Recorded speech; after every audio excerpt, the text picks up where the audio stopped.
Forcément, voilà. Frédéric Roig. Oui, merci Monsieur le Président.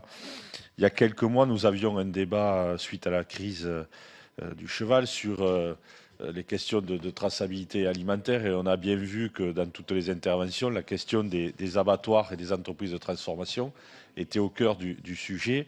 Je crois qu'il faut rappeler aux consommateurs qu'on est, mais ça a été dit ce matin, qu'on est un des pays les mieux armés en matière de sécurité alimentaire, de contrôle et de traçabilité. Je dis ça pour témoigner dans mon département de l'Hérault, on a à peu près 1 200 000 habitants, on a un abattoir qui fait à peu près 4 000 tonnes et je voudrais réaffirmer l'intérêt des abattoirs de proximité en matière de savoir-faire et d'image.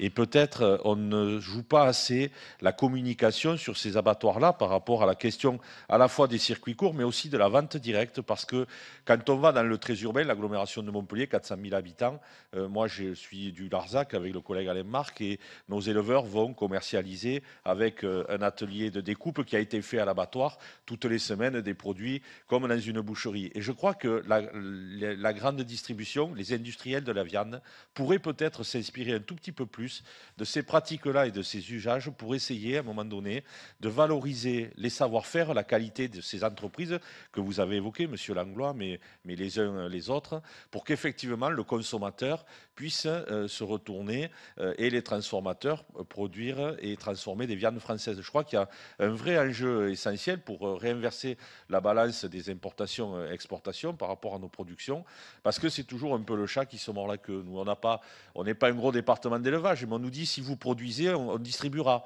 Mais quand on se retourne vers les distributeurs, on dit ah oui, mais on ne peut pas distribuer parce qu'on n'a pas nécessairement les marchés. Et je crois qu'à un moment donné, dans une filière, on met tout le monde autour de la table. Et si on arrive en termes d'image de l'amont à l'aval, en passant par la transformation, à donner cette notion qui existe et qui est une réalité, c'est ça qui est terrible, je crois qu'on arrivera tous à gagner un certain nombre d'avancées sur la démarche économique de la filière viande.